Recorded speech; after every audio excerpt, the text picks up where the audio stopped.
Y si te dijera que existen pecados tan graves, tan finales, que ni siquiera Dios, en toda su misericordia, podrá perdonarlos jamás? Sí, Dios es amor. Su gracia es más amplia que el cielo y su paciencia más profunda que el mar. Pero la Biblia es clara. Hay límites. Hay líneas espirituales que, una vez cruzadas, no tienen regreso. Y lo más alarmante es que muchos están cruzando esas líneas hoy sin darse cuenta. En este video revelaremos los 6 pecados más aterradores que, según la palabra de Dios, ya no pueden ser perdonados. Algunos te los imaginas, otros te van a estremecer. Pero todos ellos nos gritan una verdad eterna. Dios es santo y su justicia no puede ser burlada. Pero este no será un mensaje para juzgar, sino para despertar, porque el Espíritu Santo está buscando a hombres y mujeres que no jueguen con la gracia, que no crucen los límites del Espíritu, y que estén dispuestos a examinar su corazón antes de que sea demasiado tarde. Hoy no solo vas a aprender cuáles son esos pecados que sellan el destino de un alma, también vas a descubrir cómo evitarlos, cómo volver a escuchar la voz del Espíritu y cómo vivir una vida que no termine en condenación eterna.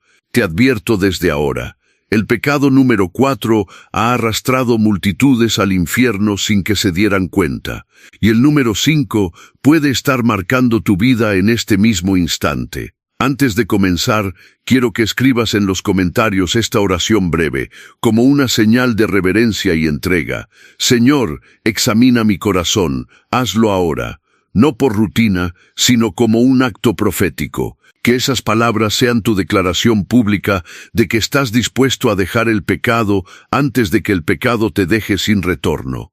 Y si aún no lo has hecho, suscríbete al canal y dale me gusta al video. No lo haces por mí, lo haces porque cada clic es un grito de advertencia que puede llegar a alguien justo a tiempo.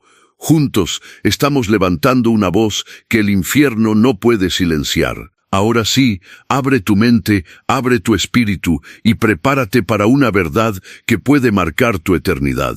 Empecemos. Primer pecado, la blasfemia contra el Espíritu Santo. ¿Puede una persona cometer un pecado tan definitivo que lo separe eternamente de Dios sin posibilidad de redención? La respuesta, aunque impactante, es sí. La Biblia lo llama la blasfemia contra el Espíritu Santo. Y según las palabras de Jesús, es el único pecado que jamás será perdonado, ni en esta vida ni en la venidera. Pero, ¿qué significa realmente blasfemar contra el Espíritu Santo? ¿Y cómo alguien podría llegar a ese punto sin siquiera notarlo? Para entenderlo, necesitamos regresar al contexto de las palabras de Jesús en Mateo 12, 31-32. Allí, el Maestro acababa de liberar a un hombre poseído por un demonio. La multitud, asombrada, reconocía el poder divino que operaba a través de él. Sin embargo, los fariseos, endurecidos por la envidia y la arrogancia, dijeron algo terrible. Este hombre expulsa a los demonios por el poder de Beelzebú, príncipe de los demonios. Fue entonces cuando Jesús pronunció una advertencia escalofriante. Por eso les digo que todo pecado y blasfemia será perdonado a los hombres, pero la blasfemia contra el Espíritu no será perdonada. Este no fue un simple comentario equivocado, fue un rechazo consciente y deliberado de la obra del Espíritu de Dios, atribuyéndola al diablo. Lo que los fariseos hicieron no fue ignorancia, fue resistencia intencional a la verdad que ya conocían. Entonces, blasfemar contra el Espíritu Santo no es simplemente decir algo ofensivo o tener una duda en medio del dolor. Es un acto mucho más profundo, es mirar la obra de Dios, reconocerla interiormente y aún así rechazarla voluntariamente. Es resistirse al llamado del Espíritu, no una vez, no en un momento de debilidad, sino de forma persistente, intencional y definitiva. Es apagar la voz de la conciencia hasta ya no oírla. Es cerrar el corazón con tanta fuerza que ni el Espíritu Santo puede entrar para traer convicción o arrepentimiento. Pero aquí viene la pregunta más importante. ¿Cómo saber si una persona ha cometido este pecado? La mayoría de las personas que se angustian por esta posibilidad en realidad no lo han cometido, Porque si todavía hay temor, dolor por el pecado, deseo de reconciliación, sensibilidad espiritual, entonces el Espíritu Santo sigue obrando. El verdadero peligro está en aquel que ya no siente nada, que ha silenciado por completo la voz de Dios, que vive en una rebelión tan constante que su corazón se ha endurecido hasta el punto de no retorno. Y eso no sucede de la noche a la mañana. Sucede cuando ignoramos la corrección una y otra vez, cuando justificamos lo que sabemos que está mal, cuando convertimos en hábito aquello que el Espíritu ya nos mostró que es pecado, cuando hacemos callar la voz interior que nos dice detente, hasta que un día ya no la escuchamos más. La blasfemia contra el Espíritu Santo no es solo un acto, es un estado del alma, un lugar espiritual desde donde ya no hay arrepentimiento porque ya no hay conciencia de pecado. La persona ha visto la luz y la ha llamado tinieblas. Por eso este pecado es tan peligroso. No tiene que ver con caer, sino con resistirse al único que puede levantarte. Ahora bien, no basta con entender qué es. Hay señales tempranas que deben encender nuestras alarmas espirituales. Cuando ignoras sistemáticamente la convicción del Espíritu, cuando justificas tu pecado sin ningún deseo real de cambiar, cuando sientes que el mensaje de la cruz ya no te conmueve, cuando escuchas la palabra y no te mueve a nada. Si alguna de estas señales está presente, no es tarde, pero es urgente. El Espíritu Santo es la única persona que puede llevarte al arrepentimiento genuino. Él convence de pecado, revela a Cristo, ablanda el corazón y abre el camino hacia la salvación. Pero si lo resistes continuamente, si rechazas su llamado con dureza y orgullo, si declinas una y otra vez su invitación a volver a casa, llegará un punto donde Él dejará de hablar y tú dejarás de escuchar. En ese momento no es que Dios no quiera perdonarte, es que tú has rechazado por completo al único que podía guiarte hacia ese perdón. Y aquí está la verdad más aterradora. Dios respeta tu decisión. No fuerces ese límite, no cruces esa línea, no apagues la voz del Espíritu. Si aún puedes sentir su presencia, si tu corazón aún se conmueve, si en este momento sientes que esto es para ti, corre a Él. No esperes a perder esa sensibilidad, porque cuando el corazón se endurece del todo, la gracia ya no encuentra espacio para entrar. Este no es solo un pecado, es el punto final de una vida que ha cerrado sus puertas a Dios, y quien llega ahí ya no puede regresar. Pero si estás leyendo esto, si llegaste hasta aquí, aún no es tarde. Responde, escucha, vuelve. Porque mientras el Espíritu todavía llama, la puerta sigue abierta. Segundo pecado, destruir el templo de Dios. Dios no creó tu cuerpo para el pecado, sino para que fuera su templo. Esta no es una metáfora bonita ni una idea simbólica. Es una verdad espiritual profunda. El apóstol Pablo lo declara claramente en 1 Corintios 6:19: ¿No sabéis que vuestro cuerpo es templo del Espíritu Santo, y que no sois vuestros, porque habéis sido comprados por precio? Tu cuerpo le pertenece a Dios, fue comprado con la sangre de Cristo, y usarlo para propósitos que lo corrompen es un acto directo de rebelión espiritual. Este pecado no siempre se comete de forma escandalosa. Muchas veces se manifiesta en silencio, a través del descuido, la adicción o el deseo mal canalizado. Uno de los ataques más graves contra el templo de Dios es el pecado sexual. La fornicación, el adulterio y la pornografía no solo corrompen el alma, sino que también contaminan el cuerpo. En 1 Corintios 6:18 leemos: el que fornica contra su propio cuerpo peca. Es decir, el daño no es solo espiritual, es físico, emocional y profundo. Cuando usas tu cuerpo fuera del diseño divino, estás profanando un altar que fue hecho para la gloria. Otro acto que destruye el templo es la esclavitud de las adicciones. Drogas, alcohol, comida en exceso o el culto a la estética. Todo lo que domina el cuerpo termina esclavizando el alma. Tu cuerpo fue diseñado para glorificar a Dios, no para servir a ídolos modernos. También está el suicidio, una decisión trágica y definitiva. Cuando una persona toma su vida, rompe de forma radical con el propósito eterno que Dios había asignado. Nadie tiene autoridad sobre su propia existencia. Solo el Creador puede dar y quitar la vida. ¿Y qué decir del aborto? Es la destrucción de un templo antes de que siquiera se construya. La vida comienza en el vientre, y quitarla es tocar algo sagrado. Aunque el mundo lo apruebe, Dios no cambia su estándar. Ahora bien, este pecado también puede ocurrir por negligencia, cuando abandonas tu salud, ignoras señales de agotamiento o desprecias el cuidado físico. El descuido continuo también profana el templo.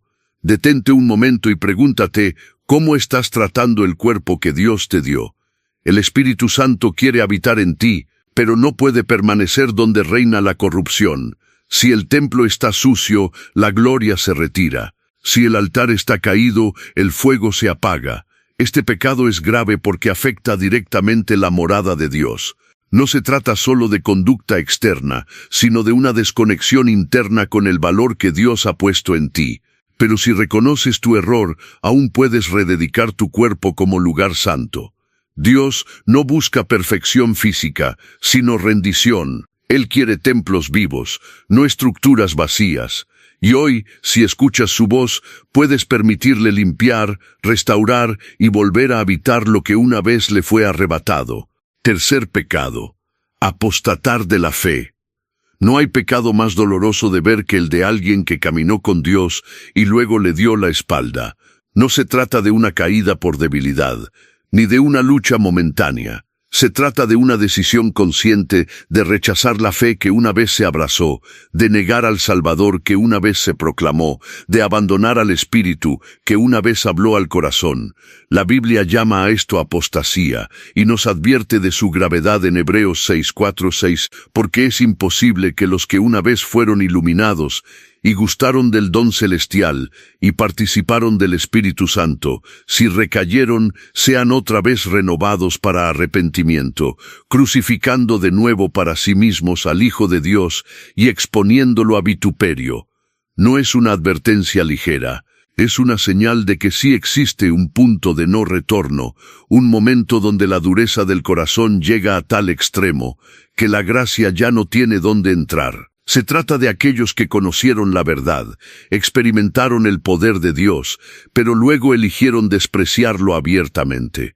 Judas Iscariote es el ejemplo más claro. Caminó con Jesús, vio milagros, escuchó la palabra viva, pero lo traicionó con un beso. Su corazón fue endureciéndose poco a poco, hasta el punto de pactar con los enemigos de Dios. No fue una caída. Fue una entrega voluntaria al enemigo. Demas, mencionado por el apóstol Pablo, es otro caso.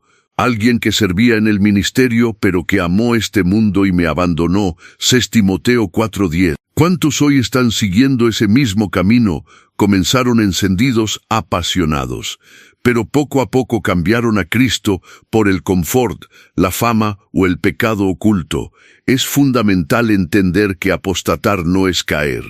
Todos tropezamos, todos pasamos por desiertos, pero el apóstata no lucha, renuncia, no llora, se justifica, no busca volver, se burla de lo que dejó. Y cuando el corazón llega a ese nivel de frialdad, ya no hay espacio para el arrepentimiento. No porque Dios no quiera perdonar, sino porque la persona ya no desea ser perdonada. Ha cruzado la línea del desprecio, donde lo santo le parece absurdo y lo eterno irrelevante. Este pecado no se comete de un día para otro.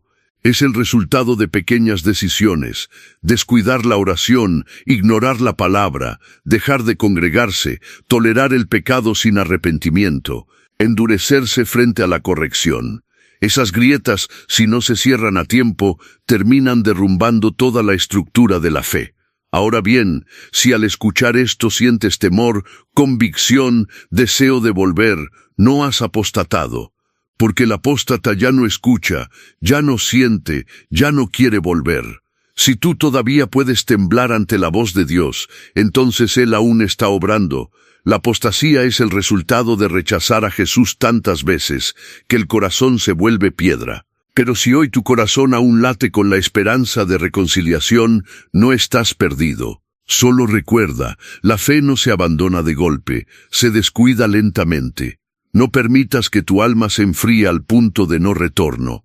No cambies la eternidad por una emoción pasajera. No dejes que el cansancio o el pecado apaguen lo que un día ardía en tu interior. Porque cuando alguien se aleja definitivamente del Señor, no es Él quien los echó, es la persona quien eligió no volver. Cuarto pecado: tomar la marca de la bestia. Hay decisiones en la vida que marcan un rumbo, pero hay una decisión que, según la Biblia, sella el destino eterno. Una elección irreversible. Apocalipsis 13 y 14 describen un momento profético en el cual toda la humanidad será puesta frente a un dilema definitivo: adorar a Dios o al anticristo.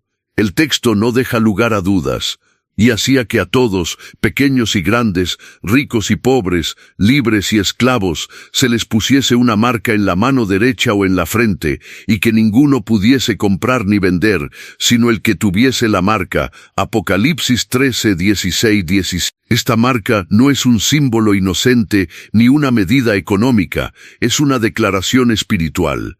Es una alianza con el sistema de la bestia, un pacto de lealtad con el enemigo de Dios. Quien la recibe, según Apocalipsis 14, 9, 11, queda condenado sin posibilidad de redención. Pero ¿qué representa realmente esta marca? Más allá de teorías y debates tecnológicos, la Escritura señala que su esencia no es física, sino espiritual. Es una marca que manifiesta una adoración, y el problema no está solo en tenerla, sino en lo que representa rendirse ante el anticristo. Algunos se preguntan, ¿puede un cristiano ser engañado y tomarla sin saberlo? La respuesta no es sencilla, pero sí bíblica. La marca será aceptada por quienes se nieguen a amar la verdad. El apóstol Pablo lo explica en 2 Tesalonicenses 2, 10, 12, por cuanto no recibieron el amor de la verdad para ser salvos, Dios les envía un poder engañoso, para que crean la mentira. Es decir, no se trata de ignorancia, sino de rebeldía. Nadie tomará esta marca por accidente, pero sí lo harán quienes prefieran el mundo antes que a Cristo, aunque hayan escuchado el Evangelio. La marca será la culminación de un proceso. Antes de ser visible, será aceptada internamente, en la mente, en las convicciones, en la conciencia rendida al sistema del mundo. Muchos ya están caminando hacia ella sin notarlo, porque han alineado su vida con valores que niegan a Dios. Han intercambiado verdad por tolerancia, obediencia por conveniencia. Las señales del tiempo final están claras: gobiernos globales centralizados, presión social para conformarse, tecnología capaz de controlar y una creciente hostilidad hacia la fe verdadera. Todo apunta hacia un escenario profético. No estamos aún en la marca literal, pero sí en su antesala. El sistema ya se está estableciendo, y millones lo están aceptando sin discernimiento. Por eso, este pecado es irreversible, porque no será solo una acción externa, sino la evidencia de una entrega completa al espíritu del anticristo. Una vez marcada, el alma habrá cruzado el umbral de la rebelión final. Pero hoy, mientras la marca aún no ha llegado, hay tiempo para decidir a quién perteneces. Si tu fidelidad está dividida, si tu fe es tibia, si tu alma duda ante la presión del mundo, es el momento de afirmarte. Porque cuando llegue el día de la decisión final, no habrá margen para titubear. Y los que no estén firmes serán arrastrados. Quinto pecado: pecado persistente sin arrepentimiento. A veces el pecado no aparece como una gran caída, sino como una cadena de pequeñas decisiones, repetidas una y otra vez, hasta que el alma ya no distingue el bien del mal. La Biblia habla con claridad sobre esta condición en Hebreos 10:26. Porque si pecáremos voluntariamente después de haber recibido el conocimiento de la verdad, ya no queda más sacrificio por los pecados. Este versículo no se refiere a una caída accidental, ni a una lucha sincera. Habla de un pecado persistente y deliberado, de continuar en lo que sabemos que está mal, con plena conciencia y sin intención de cambiar. Es el peligro de jugar con la gracia, creyendo que siempre habrá tiempo para arrepentirse más adelante.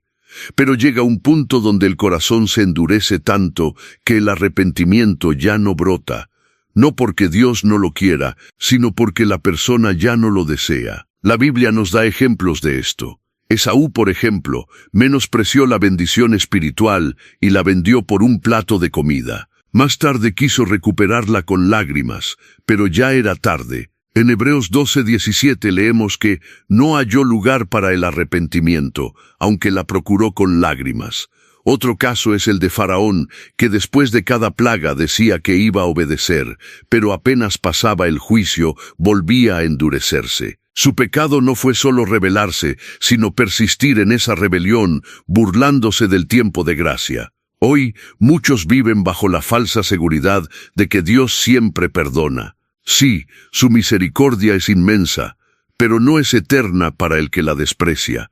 La gracia no es una licencia para pecar, es una oportunidad para arrepentirse antes de que sea tarde. El pecado persistente se disfraza de costumbre. Dios me entiende. Yo sé que está mal, pero no puedo cambiar. Lo voy a dejar, pero todavía no. Cada una de esas frases revela un corazón que ya ha empezado a endurecerse. Y si no se detiene, pronto no habrá más convicción, ni dolor, ni deseo de volver. Estas son algunas señales de un corazón endurecido. Escucha la palabra sin sentir nada, justifica lo que antes llamaba pecado, se molesta con la corrección, cree que aún está bien con Dios, aunque vive lejos de Él. El gran peligro es que la persona sigue hablando de fe, sigue yendo a la iglesia, sigue sirviendo, pero ya no se arrepiente. Ha aprendido a convivir con el pecado, a apagar la voz del Espíritu, a caminar sin la presencia de Dios y a creer que todo está bien. Pero la Biblia no dice que serán salvos los que comenzaron bien, sino los que perseveraron hasta el fin. Si vives en pecado y no sientes dolor, no te tranquilices, preocúpate, porque puede ser señal de que ya has cruzado un límite interior que solo el quebranto profundo puede restaurar. Este pecado es grave porque no ocurre de una vez, sino en silencio. No lo ves venir hasta que ya estás lejos. Pero hoy, si puedes oír su voz, no endurezcas tu corazón. La gracia sigue abierta, pero no lo estará para siempre. Sexto pecado: no perdonar a otros. Entre todos los pecados que los seres humanos tienden a justificar, la falta de perdón ocupa un lugar central. A menudo se disfraza de dignidad, de autoprotección o de memoria justa, pero a los ojos de Dios, retener el perdón no es una reacción legítima, es una transgresión peligrosa que bloquea el cielo. Jesús fue claro e innegociable en Mateo 6:15. Pero si no perdonáis a los hombres sus ofensas, tampoco vuestro Padre os perdonará vuestras ofensas. El mensaje no necesita interpretación. Si no perdonas, tampoco serás perdonado. No importa cuántas oraciones hagas, cuánta Biblia leas o cuánto sirvas en la iglesia. Sin perdón, tu relación con Dios queda estancada. Jesús ilustró esta verdad en una de las parábolas más impactantes, la del siervo despiadado, Mateo 18:20. Un hombre le debía a su rey una suma imposible de pagar. Suplicó misericordia y el rey, movido a compasión, le perdonó toda la deuda. Pero ese mismo hombre, al salir, encontró a un compañero que le debía poco. En lugar de extender la misma gracia que recibió, lo agarró, lo estranguló y lo metió en prisión. Al enterarse, el rey lo reprendió con furia. ¿No debías tú también tener misericordia de tu consiervo, como yo tuve misericordia de ti? Y lo entregó a los verdugos hasta que pagara toda la deuda. Jesús cierra con una advertencia que retumba: así también mi Padre Celestial hará con vosotros, si no perdonáis de todo corazón. ¿Por qué es tan grave este pecado? Porque niega la esencia del Evangelio. Fuimos perdonados no porque lo merecíamos, sino por gracia. Cuando negamos ese mismo perdón a otros, estamos declarando con nuestras acciones que no hemos entendido lo que se nos dio. El rencor y la amargura no son heridas pasivas, son cadenas espirituales. Alimentarlas contamina el alma, endurece el corazón y abre puertas a la opresión. Muchas personas no logran avanzar espiritualmente, no porque no oren o no ayunen, sino porque guardan odio, juicio o heridas no resueltas.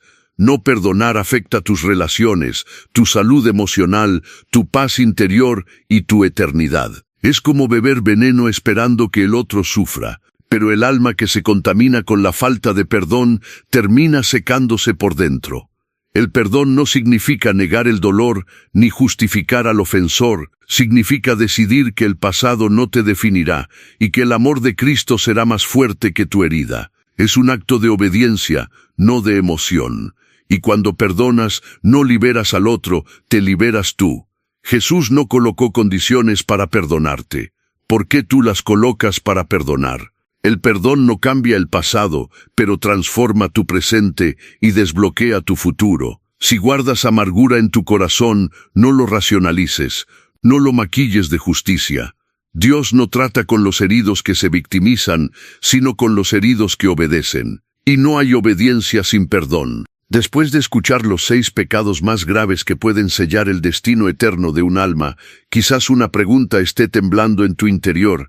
¿Y si yo he cometido alguno de ellos? ¿Y si ya es demasiado tarde para mí? Detente, respira, todavía hay esperanza. La primera señal de que el Espíritu Santo aún está obrando en ti es justamente lo que sientes ahora. La culpa, el peso, el temblor, el dolor por el pecado no son condenación, son una invitación divina, son la prueba de que Dios no ha soltado tu alma. Porque cuando el Espíritu Santo se retira, lo primero que desaparece es la sensibilidad espiritual. Y si tú aún puedes llorar, estremecerte, anhelar reconciliación, entonces el camino no está cerrado. Dios no busca corazones perfectos, busca corazones que se quebranten. Mira a David, rey de Israel, ungido, visto por todos como ejemplo, pero cayó, y no fue una simple caída. Adulterio, mentira, asesinato, todo lo que pudiera parecer imperdonable, lo hizo. Pero cuando fue confrontado por el profeta Natán, no se justificó, no se excusó, no culpó a nadie. Cayó de rodillas y dijo, contra ti solo he pecado, y he hecho lo malo delante de tus ojos. Salmo 51:4, ese clamor fue sincero, y Dios lo escuchó. Mira a Pedro, que negó a Jesús 3 veces en la noche más oscura, juró que no lo conocía, se mezcló con los que lo golpeaban, y luego, cuando sus ojos se cruzaron con los del Maestro, salió y lloró amargamente. Ese llanto no fue solo culpa, fue arrepentimiento verdadero, y Jesús lo restauró, no con condena, sino con un nuevo llamado, apacienta mis ovejas. Y luego está el ladrón en la cruz que había desperdiciado toda su vida, que estaba colgado, moribundo, con el juicio humano y divino sobre él. Pero en el último momento miró al crucificado y dijo, acuérdate de mí. Jesús no le pidió pruebas, ni antecedentes, ni perfección. Solo le respondió, hoy estarás conmigo en el paraíso. Porque el arrepentimiento sincero, aunque llegue en los últimos segundos, abre la eternidad. Por eso, si al escuchar todo lo anterior sientes temor, incomodidad o dolor, no huyas, agradece, el Espíritu Santo aún está tocando la puerta, y si Él aún llama, es porque aún quiere entrar. Muchos creen que el juicio de Dios cae sin advertencia, pero no es así. Antes del juicio viene la convicción. Antes de la condena llega el clamor del Espíritu. Antes del cierre definitivo de la puerta, Dios golpea una vez más. Puedes escucharlo, no ignores la voz, no calles la inquietud, no endurezcas tu corazón, porque los que aún tienen esperanza son los que aún pueden responder. Hoy no es un día más. Hoy puede ser el punto de inflexión de tu vida espiritual.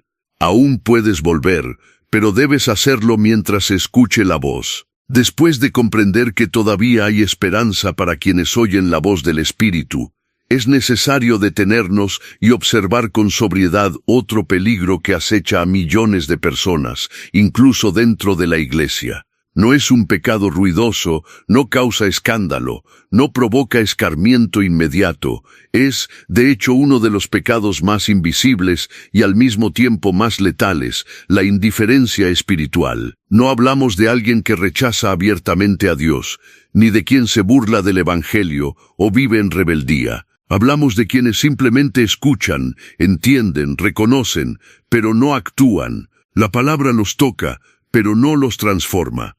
El mensaje los conmueve por un instante, pero luego lo dejan pasar como si no fuera urgente. Y es precisamente a este tipo de corazón al que el autor de Hebreos lanza una de las advertencias más directas y severas de todo el Nuevo Testamento. ¿Cómo escaparemos nosotros si descuidamos una salvación tan grande? Hebreos 2:3. El problema aquí no es la negación, sino el descuido. El alma que posterga la decisión, que aplaza el compromiso, que silencia la voz de Dios bajo la promesa vacía del mañana, se pone a sí misma en peligro. Y lo hace sin notar que, poco a poco, esa postergación va endureciendo el corazón. Ignorar la salvación no es solo dejar pasar una oportunidad, es cerrarle la puerta al único que puede rescatarnos.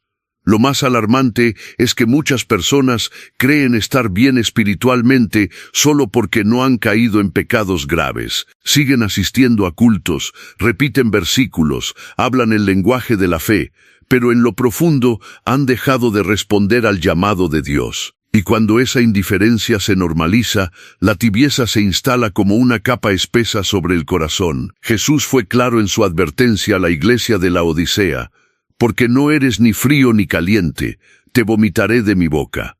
No se refería a incrédulos, sino a creyentes acomodados, insensibles, confiados en su propia autosuficiencia espiritual. El tibio no se rebela contra Dios, simplemente se acostumbra a vivir sin pasión, sin temor, sin hambre de lo santo.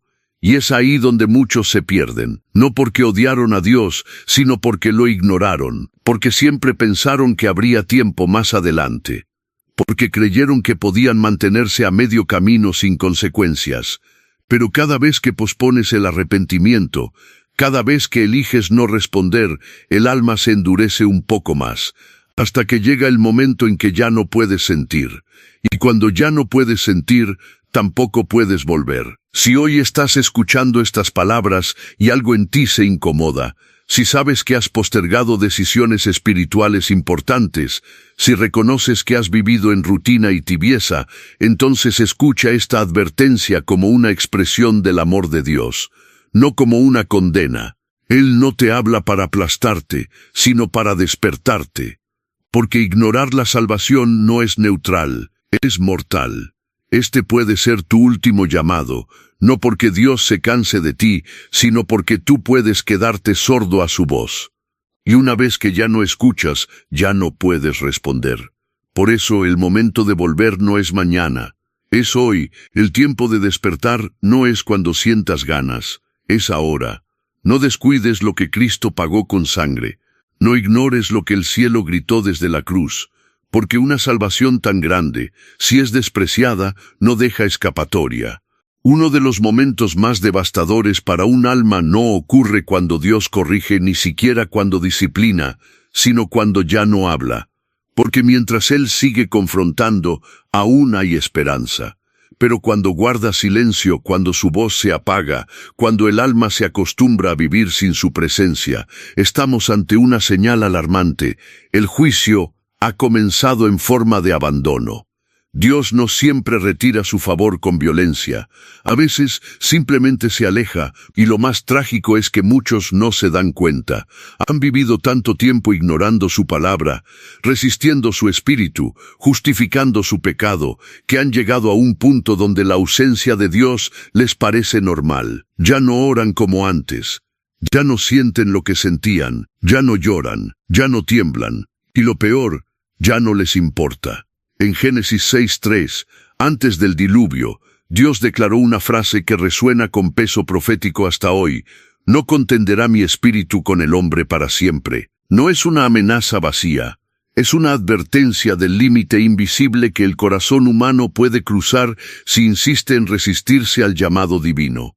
No porque Dios no quiera salvar, sino porque llega un punto donde el hombre ya no quiere ser salvo.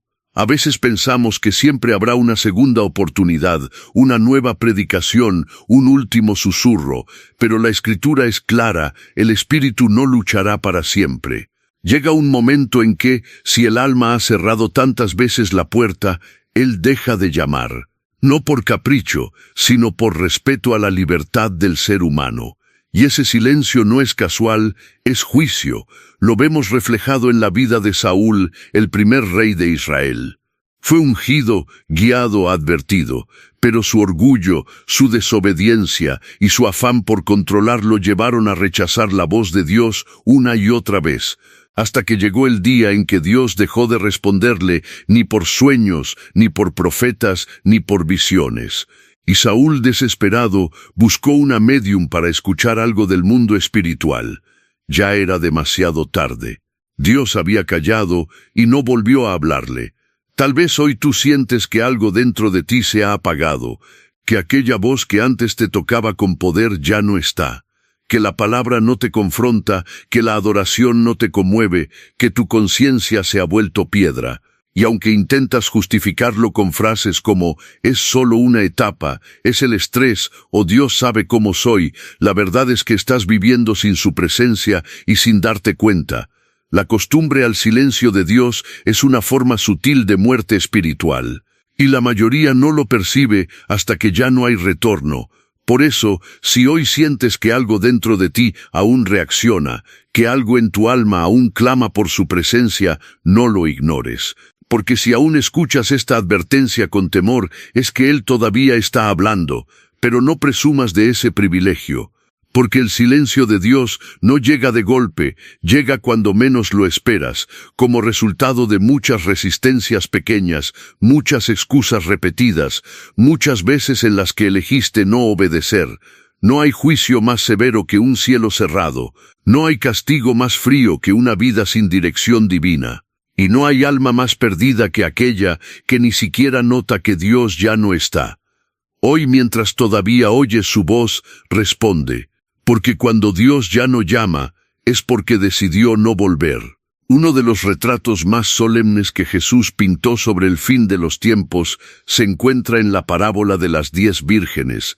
No fue dirigida a incrédulos, paganos ni rebeldes declarados, fue dirigida a personas que esperaban al esposo. Personas que, a los ojos de todos, formaban parte del pueblo que aguardaba la venida del Señor. Pero la historia no termina bien para todas.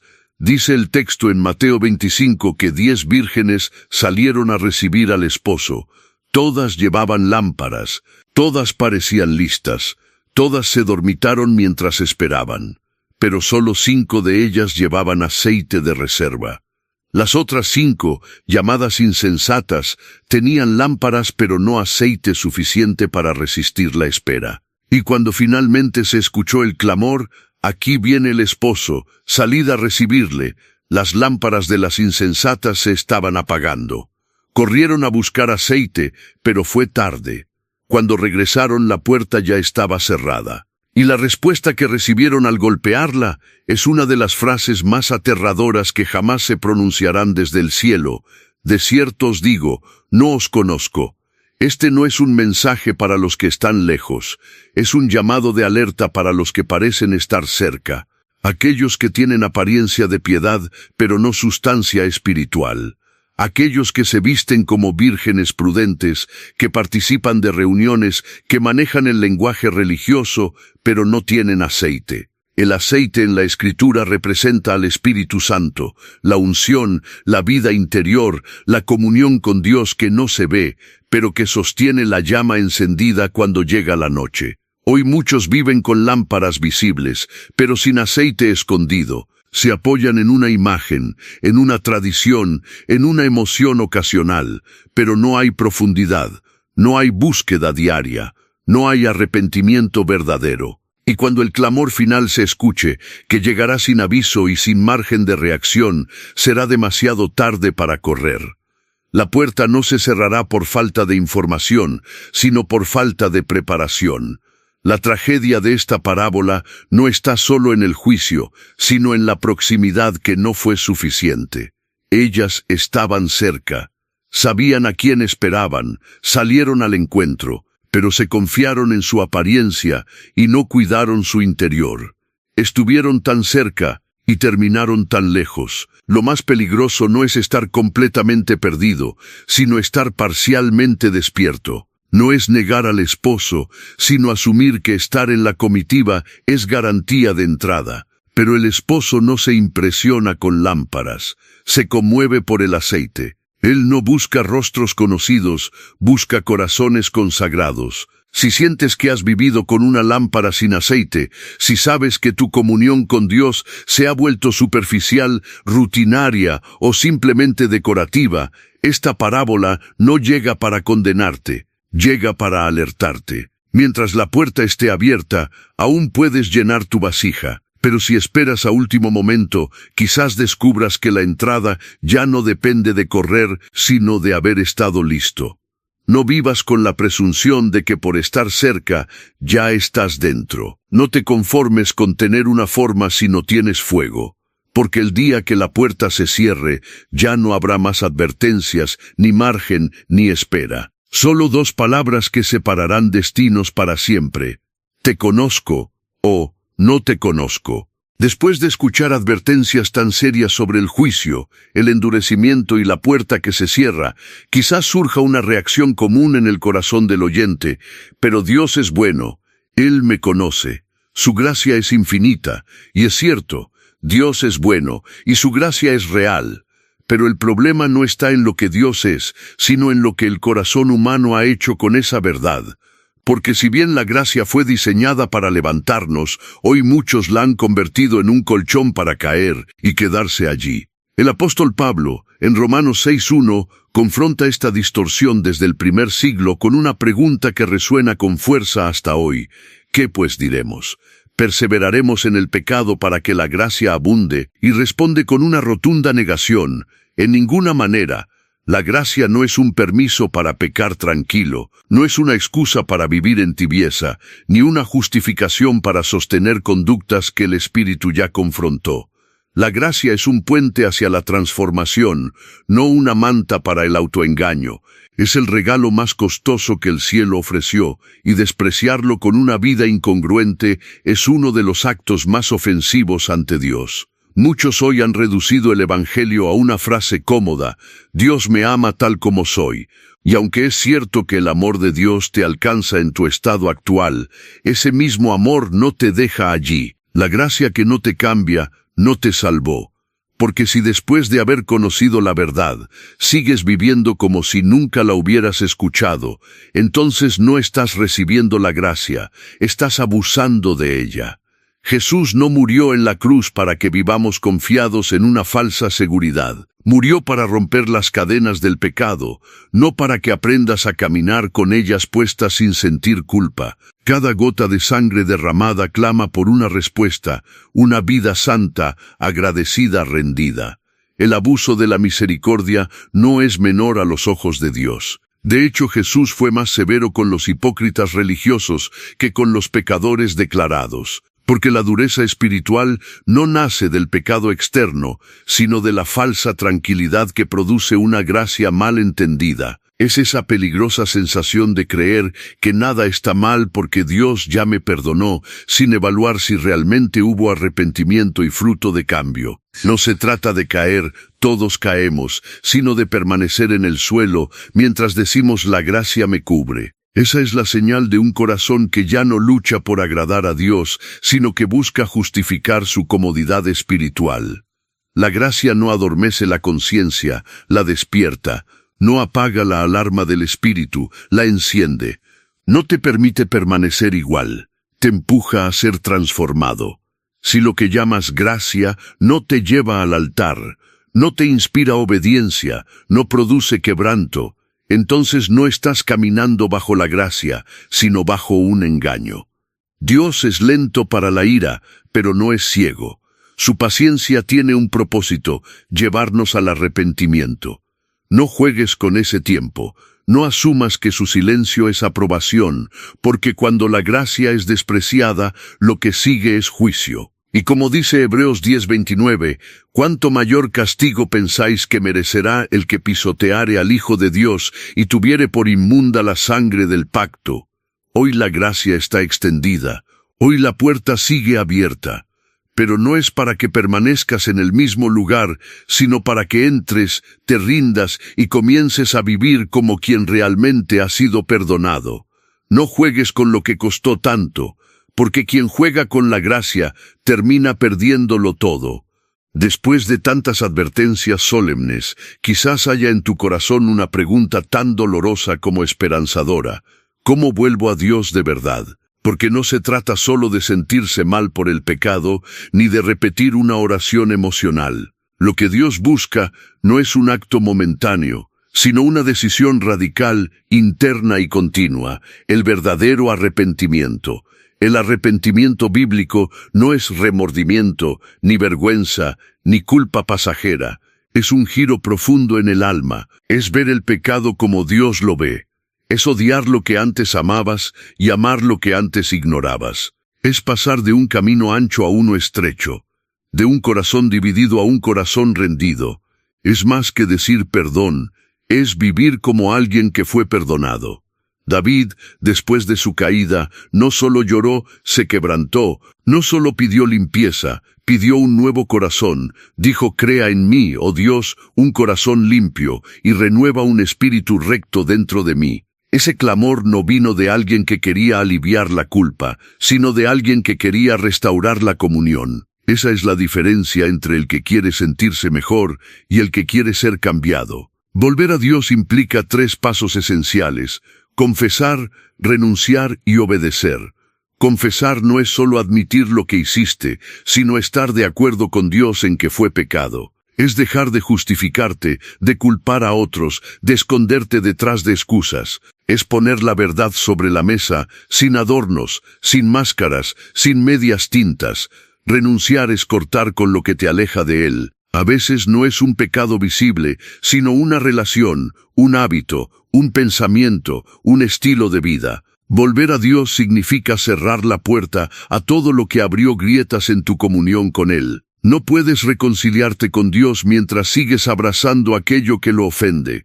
No puedes caminar en su dirección si tus pasos siguen atados al pasado. Y obedecer es la evidencia de que tu arrepentimiento fue real, porque quien se ha encontrado de nuevo con Dios ya no vive preguntando: ¿es pecado?, sino: ¿te agrada, Señor? La obediencia no nace del miedo, sino del amor. No es pesada cuando tu alma ha sido restaurada. Dios no está buscando palabras bonitas ni promesas emocionales, está buscando quebrantamiento auténtico. Y a ese corazón Él jamás lo rechaza. Dice el Salmo 51:16, al corazón contrito y humillado no despreciarás tú, oh Dios. Si aún respiras, si aún sientes que algo dentro de ti se conmueve, es porque todavía puedes volver. Pero debes hacerlo como el hijo pródigo, dejando atrás el lugar donde te perdiste, reconociendo que has pecado y volviendo al Padre no como quien exige derechos, sino como quien se rinde por completo. El Padre sigue esperando, no con castigo en la mano, sino con un manto nuevo, no con reproche, sino con restauración. Pero no puedes volver a medias, no puedes negociar tu regreso. O te rindes por completo o no te has rendido en absoluto. Volver verdaderamente a Dios no es simplemente retroceder a un punto anterior, como si todo se rebobinara y quedara como estaba antes de la caída. Cuando un alma se rinde con sinceridad, cuando el arrepentimiento es genuino y la entrega es completa, Dios no se limita a limpiar lo que estaba sucio.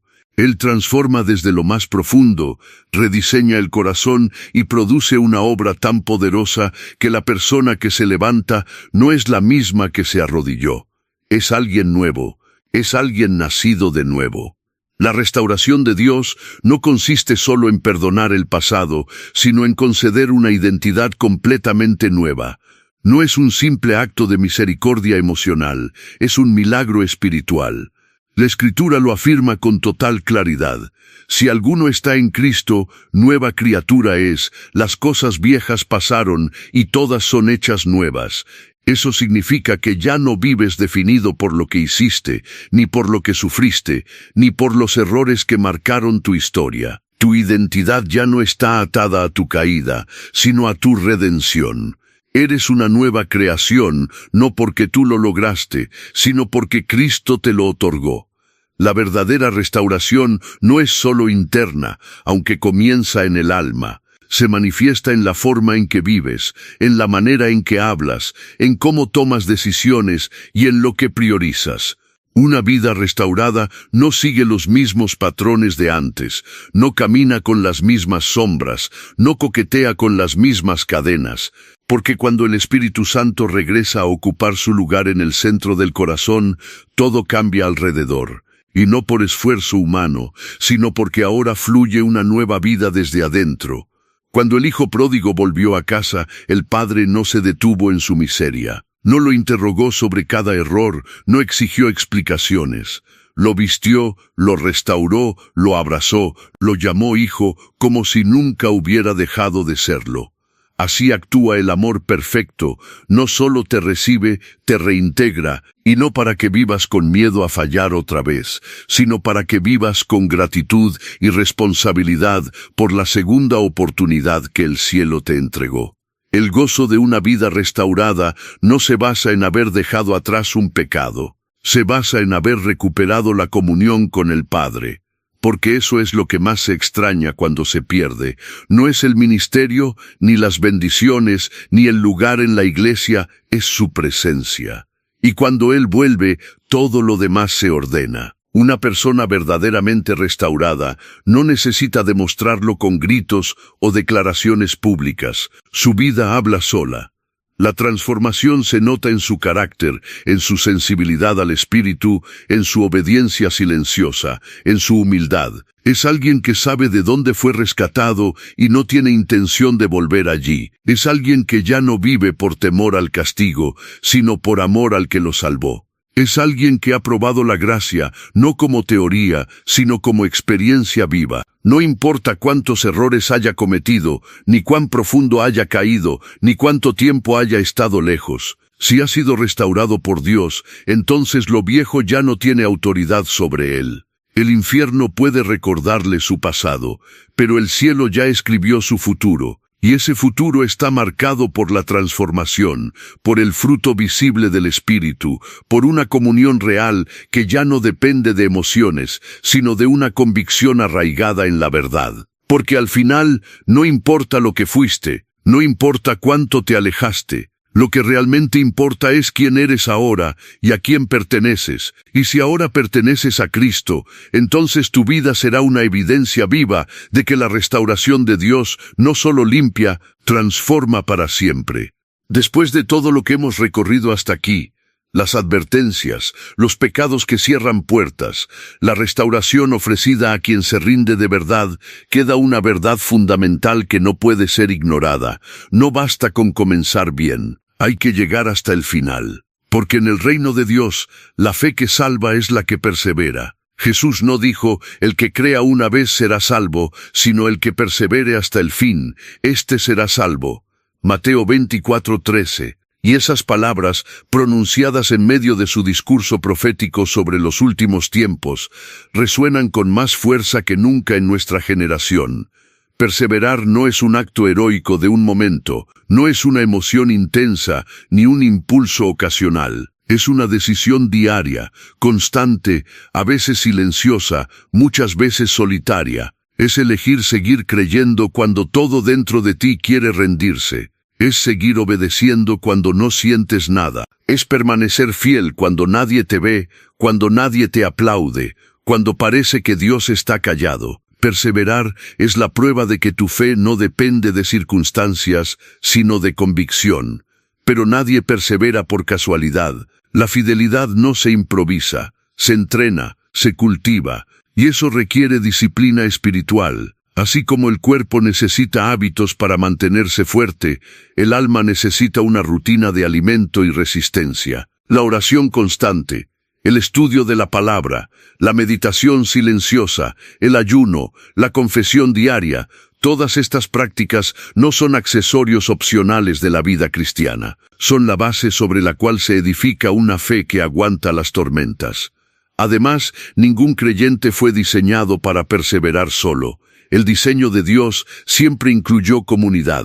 La iglesia no es solo un lugar donde se congrega gente los domingos. Es una red de apoyo, un cuerpo espiritual, una familia donde los débiles se fortalecen, donde los caídos son levantados, donde la fe de uno alimenta la fe del otro. Si intentas caminar solo, caerás.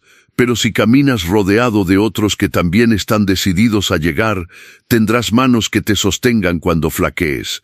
Porque aunque la salvación es personal, la perseverancia se fortalece en comunidad. Y hay otro factor que muchas veces pasamos por alto, la obediencia en las cosas pequeñas. Muchos quieren ser fieles en el día de la prueba, pero no son obedientes en el día común. Esperan resistir el fuego del horno, pero no son capaces de vencer una tentación silenciosa. La perseverancia no se construye en el día del juicio, se forja en la rutina diaria, en decir sí a Dios cuando nadie te exige, en cerrar puertas al pecado cuando nadie lo ve, en decidir seguir cuando no hay emoción ni recompensa inmediata. Allí es donde se forma un corazón firme, porque vendrán días malos. Jesús lo prometió, no hay excepción. Vendrán tiempos de prueba, confusión, persecución, oscuridad. Y en ese día solo permanecerán firmes los que hayan echado raíces profundas antes de que llegara la tormenta. No se puede improvisar una fe sólida en medio del caos. Se prepara ahora, se decide hoy. Si has sido restaurado, si has vuelto al camino, si has reconocido tus errores y quieres caminar en verdad, entonces tu próximo paso no es solo agradecer por la segunda oportunidad, es comprometerte a perseverar hasta el final. A caminar con intención, a cuidar tu alma, a permanecer despierto, porque no gana el que corre más rápido, gana el que no se detiene. Y si hoy decides no detenerte, no mirar atrás, no negociar tu fe, entonces no importa cuán difícil sea el camino, llegarás. Hemos recorrido un camino profundo, solemne, lleno de advertencias y también de esperanza. Hemos hablado de pecados que cierran puertas, de corazones que se endurecen, de llamados que dejan de oírse. También hemos visto la posibilidad real de restauración, de un regreso genuino al Padre, de una transformación que no solo limpia, sino que reconstruye. Pero ahora llegamos al momento más importante de este mensaje, el punto de decisión. No solo de reflexión, no solo de emoción. Es el instante en el que, con total conciencia, debes responder al llamado que el Espíritu Santo ha estado haciendo a tu corazón desde el primer segundo de este video. Porque por más que hayas entendido la gravedad del pecado, por más que hayas sentido convicción en tu alma o lágrimas en tus ojos, nada cambiará hasta que tomes una decisión. Y esa decisión no puede seguir postergándose, no puede esperar a que tengas más tiempo, ni a que te sientas más listo. La palabra lo dice sin rodeos. Si oís hoy su voz, no endurezcáis vuestros corazones. No mañana, no cuando tengas menos estrés, no cuando todo se acomode. Hoy. La gran mentira de esta generación no es negar la existencia de Dios, sino asumir que siempre habrá otra oportunidad, que siempre habrá un próximo domingo, una próxima prédica, una próxima oración. Pero eso no es lo que enseña la Biblia. En cada página de las Escrituras se repite una urgencia divina. Buscad a Jehová mientras puede ser hallado, llamadle en tanto que está cercano. Porque habrá un momento, no sabemos cuándo, en el que el silencio reemplazará la gracia, en el que el juicio sustituirá la misericordia, en el que la puerta se cerrará y no volverá a abrirse. Tal vez hoy sientes que estás lejos, que hay cosas que no puedes soltar, que todavía hay luchas no vencidas, heridas no sanadas, cadenas no rotas. Pero permíteme decirte esto, nunca estarás más listo que ahora. Porque la restauración no comienza cuando logras cambiar, sino cuando te entregas tal como estás. El milagro no empieza con tu fuerza de voluntad, sino con tu rendición total. Y si en este momento tu alma está inquieta, si sientes que cada palabra resuena dentro de ti con más fuerza que cualquier otra cosa que hayas escuchado, no lo ignores. Esa incomodidad es la voz del Espíritu. Ese ardor en el pecho es la presencia de Dios llamándote. Ese temblor en tus pensamientos es el cielo mismo empujándote a reaccionar. No se trata de emociones, se trata de eternidad. No se trata de si te sientes digno, sino de si estás dispuesto. porque mientras estés respirando, Dios aún no ha cerrado el capítulo de tu historia. Pero no confundas su paciencia con permiso. Él espera, pero no lo hará para siempre. Él llama, pero no golpeará eternamente. Hoy puede ser tu última oportunidad de decir, basta, de soltar lo que te ata, de cerrar las puertas al pecado, de dejar atrás esa doble vida, de apagar esa voz que justifica lo injustificable. Hoy puede ser el día en que tu historia cambie para siempre. Pero para eso debes elegir, no a medias, no por miedo, no por emoción, sino con todo tu corazón. La vida eterna no es una promesa para los que escuchan, sino para los que responden. No te quedes en la orilla del arrepentimiento.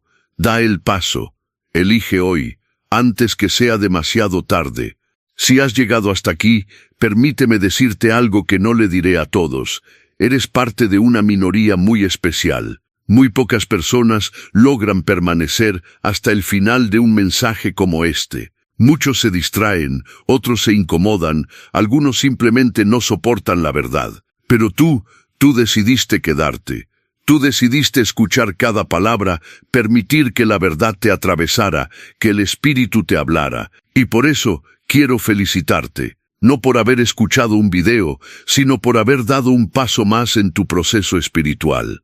Este no ha sido un mensaje fácil. Ha sido una confrontación directa con algunas de las realidades más serias de la vida cristiana. Hemos hablado de pecados que Dios no perdona, de corazones que se endurecen, de puertas que se cierran y de llamados que no duran para siempre. Pero también hemos hablado de restauración, de transformación, de oportunidades aún abiertas para el que se rinde, de una gracia que no solo perdona, sino que cambia radicalmente al que la recibe con humildad.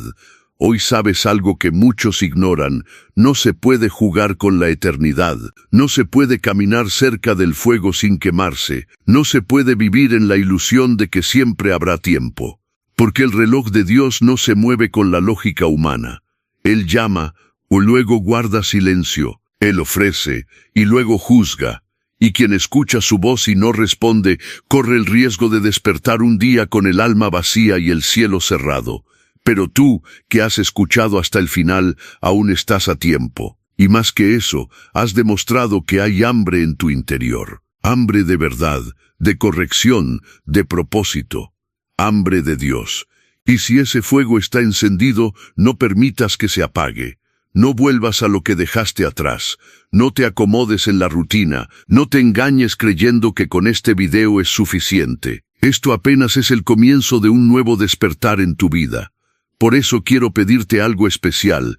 Solo si llegaste hasta aquí, comenta la frase, elegí la eternidad hoy. Es una declaración sencilla, pero profunda.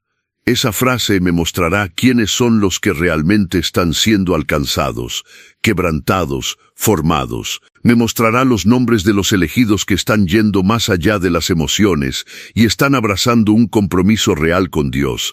Tu comentario no es solo un gesto, es una señal, como una piedra levantada en el Jordán, como una marca espiritual en tu camino. Y puede ser la chispa que otro necesite ver para quedarse también hasta el final. Y si aún no lo has hecho, quiero que pienses seriamente en lo que significa estar suscrito a un canal como este. No es una suscripción común, es como tener una lámpara encendida en medio de la noche, como recibir alimento cuando el mundo entero está ayunando de verdad, como una antorcha espiritual encendida en tu bolsillo. Suscribirte es una declaración de guerra contra la tibieza, es decirle al sistema que eliges alimentar tu alma y no tu carne. No suscribirte es quedarte a la intemperie, es decir, con tus actos, que no necesitas este tipo de mensajes, pero si te quedaste hasta el final, ya sabes que sí lo necesitas. No lo hagas por mí, hazlo por ti, hazlo por los que vendrán. Porque cada clic, cada me gusta, cada suscripción es un grano de trigo que cae en tierra y puede dar fruto eterno en alguien más. Comparte este video, no con timidez, sino con la certeza de que puede ser el último mensaje que alguien escuche antes de tomar una decisión eterna. Y si esta fuera la única oportunidad que tiene tu mejor amigo, tu hermano, tu vecino, tu hijo, para escuchar lo que tú escuchaste hoy, y por último, sigue caminando con nosotros. Este canal no es un entretenimiento, es un altar. No estamos aquí para llenar tiempo, sino para despertar a los dormidos, fortalecer a los débiles y preparar a los santos. Cada video es una pieza del mensaje completo, cada palabra una semilla. Y si te comprometes a seguir, vas a ver cómo tu fe se afila, tu discernimiento se agudiza y tu amor por la verdad se vuelve inquebrantable. No olvides esto: el que persevera será salvo, el que se mantiene encendido no será apagado, y el que escucha hasta el final demuestra que está listo para lo que viene. Comenta ahora: elegí la eternidad hoy, y deja que el cielo registre tu nombre entre los que no solo oyeron, sino que decidieron. Nos vemos en el próximo mensaje. Sigue caminando, no mires atrás, lo mejor aún está por revelarse.